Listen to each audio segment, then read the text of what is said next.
জানি আমরা অনেকেই ওয়েট করে থাকি যে আমরা যাদেরকে ভালোবাসি আদতে আমাদেরকে কি ভালোবাসে, আমাদের কথা কি মনে করে, এটা কোথাও না কোথাও না আপনার মনেও চলে, আমার মনেও কিন্তু চলে। তো আজকে আমাদের রিডিংটা হবে আমার বা আপনার বা আমাদের প্রেমিকা বা প্রেমিক আমাদেরকে নিয়ে কি ভাবছে এবং আমাদের ব্যাপারে তার মাথায় কি ধারণা হয়ে আছে।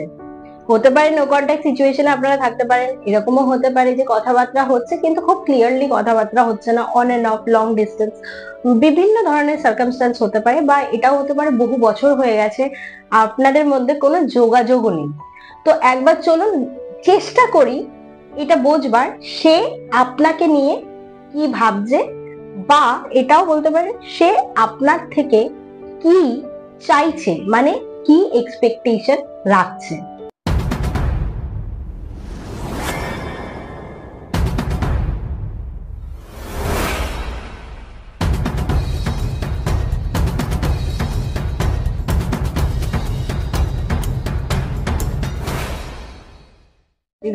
Disconnected me with the energies of my viewers. Past relationship এ আপনার পার্টনারের ফিলিংস কি সেটা আমরা আজকে দেখে নেব। একটা কার্ড উল্টে রাখলাম, জানি আপনারা ভাবছেন উল্টে রাখলো কেন কার্ডটা। আজকে একটু ডিফারেন্ট রিডিং করবো। সবসময় একরকম রিডিং করলে কি আর হয়? যার ব্যাপারে আমরা রিডিংটা করছি সে আপনার পার্টনার হতে পারে বা লং ডিস্টেন্স হতে পারে, বা যার সঙ্গে দীর্ঘ বহু বছর হয়ে গেছে আপনাদের কোনো যোগাযোগ নেই। আমার কার্ডের মাধ্যমে মনে হচ্ছে সম্পর্কটা আপনার সাইড দিয়ে কিন্তু শেষ করা হয়েছিল। কেন? কোথাও একটা এমটিনেস ছিল আপনাদের সম্পর্কে। ডিপ ডাউন ইনসাইড আপনারা একসঙ্গে থেকেও কোথাও না কোথাও কিন্তু একে অপরকে বুঝতে পারেননি। কেন? হ্যাংম্যান।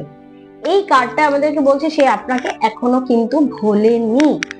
টিল ডেট কোথাও না কোথাও আপনার মনে বা তার মনে একটা আপনাদের সম্পর্কটাকে নিয়ে চিন্তা ভাবনা চলে কোথাও না কোথাও।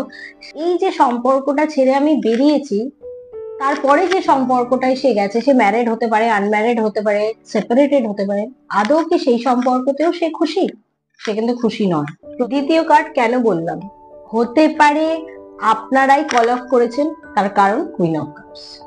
ইগো প্রধান কারণ আপনাদের সম্পর্কে, ইগো। কেউ কাউকে এক বিন্দু আপনারা ছাড়বেন না। ও যদি আপনার ভুল ত্রুটি বার করে, আপনিও আপনার তরফ থেকে ভুল ত্রুটি বার করছেন। এই করতে করতে করতে করতে প্রেমটা, ইমোশনটা আপনারা দু তরফেই আস্তে আস্তে কন্ট্রোল করা শুরু করেছিলেন, করতে করতে নো কন্ট্যাক্ট। কিছু কিছু ক্ষেত্রে হতে পারে যে আপনি ভেবেওছেন একবার যোগাযোগ করি, কিন্তু জানেন না তাতে কি ফল হবে। এবার ফলাফলটা ওই যে দুটো কার্ড বন্ধ করে রাখলাম তার উপরে আপনাদের ফলাফলটা আছে। আর একটা কার্ড আছে, সেটা হলো টু অফ ওয়ান্ডস। এই কার্ডটা মানে সে দূরদর্শী, সে স্টুডেন্ট হতে পারে, বিদেশে যাত্রা করার চিন্তা ভাবনা একটা তার মধ্যে থাকতে পারে, বা সেটেলমেন্টের হয়তো তার কোনো প্ল্যানিং ছিল, বা হয়তো পড়াশোনার জন্য, হায়ার এডুকেশনের জন্য সে হয়তো বাইরে চলে যেত।